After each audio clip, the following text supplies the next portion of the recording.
Number of topics I want to get your take on, Joe, in the boxing world. First of all, this Eubank Jr. versus Conor Benn fight, which has seen a lot of developments in that fight, including a Piers Morgan interview between the two men. Piers interjecting as well there too into the mix.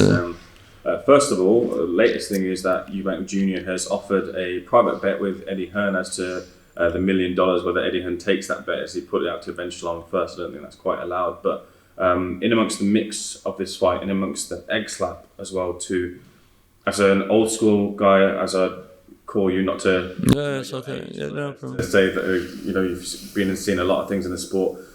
Is this the way you want to see a mainstream fight be presented, Eubank Jr. and Conor Benn, to the masses? Well, you can't say it's something that's not happened before. You've just got to look back the years. Ali Frazier rumbling around on the stage. Do you know what I mean? There's been slaps in the past. Chisora slapping Klitschko over in Germany. Chisora flipping tables. It's like Mayorga cracking someone. I forgot who it was at the time. It was De La Hoya, Trinidad, something like that. So it's not something that we want to see, but it's not something that hasn't gone before neither. Do you understand? And as Eubank Jr. said, it was his opportunity to embarrass him and show him and publicly humiliate him that he was, as he keeps saying, he was a cheat, and you can't have kids growing up thinking cheating's allowed and good. So I can understand it from Chris Eubank Jr.'s point of view. The egg, well, like you say, if it'd gone in the eye, the fight would be off. They'd be suing each other left, right and centre. So most probably know it wasn't a good thing.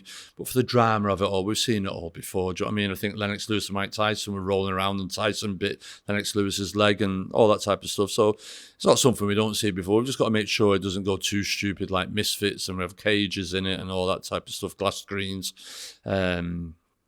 But for Eubank Jr., I think the way that he's conducted himself and handled himself and not risen to the bait of them saying he's not getting on with his father and or not liking him, a bit below the belt, but it's a bit personal, that, do you understand? So I hope the old man turns up fight week, I really do, with his sheriff's badge and parliamentary procedure and dancing, and just steals the show, really, and takes the pressure off his son. And his son can sit back, laugh and enjoy and be relaxed going into the fight on a fight night.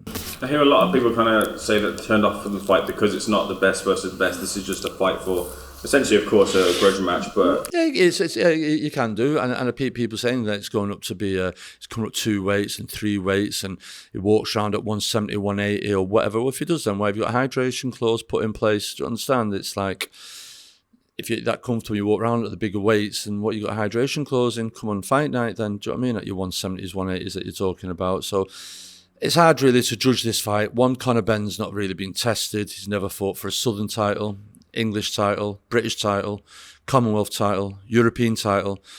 So we can't really judge him against the opposition that he's fought because he's never been in that position. He's had wins and some good wins against some fighters, but if you go on his performances on his last 1 or 2, how that kid's got to turn up and without being allegedly under the influence of anything and produce a performance that I think can beat Chris Eubank Jr. and like a bigger puncher than Liam Smith. It's like, I don't know where the guy, Liam Smith isn't just he isn't a massive puncher, but he's an accurate puncher and a stiff puncher, and he's got a boxing brain, and Liam Smith's brain shot variety was too much for Eubank Jr., as well as being able to punch and being a stiff hitter.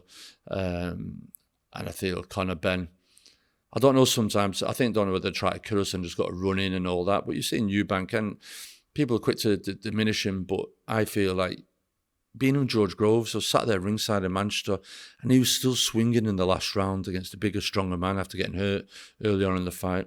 He ragdolled James DeGale about the ring. James DeGale's a quality operator at boxing.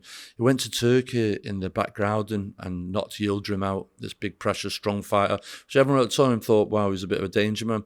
So when he wants to, he can turn up, and we've seen that with Liam Smith second time round. Obviously, Liam wasn't in the best position, but at the end of the day, you've got to give Eubank credit due. You only beat the man that's in front of you, vice versa. So I just think, I don't know, and it's been write down in black and white and paper like that, how can this kid who's not been tested, come with these weight divisions, think that they can beat this man? I just don't say it. There's a saying, a good big and always beats a good little. And yeah, Eubank's getting on 35, 36, but he's got miles on his clock, and he's not really absolutely been fighting hard fights 3 or 4 times a year for the last 4 or 5 years. Do you know what I mean? Yeah, I think when he's on it, Eubank Junior, he's a different kettle of fish. How will the rehydration clause affect him? It's £10. He's got to weigh in really early in the morning on the day. I think he's more sure we've done the bet with Eddie there now, so Eddie can pay for whatever poundage he comes over with. Do you know what I mean? So I don't know. I think it's wrong. If you ought to come up and step up and challenge someone at that weight, then everything that comes with that isn't. There's no IBF belt on the rule, and there's no £10. And if Eubank wants to come in £12, £14, let him. You're the one that wants to challenge it. You want to challenge him and everything else, and do it. You got to abide by Eubank Junior's rules. I'm not a fan of it because I want Eubank Junior to be at his best. I want Conor Benn to be at his best, but I don't want Conor Eubank worrying what he can eat and can't eat because he's got to make a weigh-in at 8 a.m. in the morning. Then it's hard then to put that extra weight on. Then it's usually after the weigh-in. Then you wake up in the morning, go to bed at night, you put a stone and a half on. To put it on £10, do you know what I mean? It's hard to put a good bit of weight on again after that. So what is that? Is that a sluggish fighter in the ring? Is that a fighter? No, in a sluggish, Eubank Junior will know, well, his coach will know what his best performing weight is. Like I know what Lawrence Okoli is. I know what the best performing weight is because you know when you're monitoring him in the training camps, the best sparing sessions and the best weight there were on the days.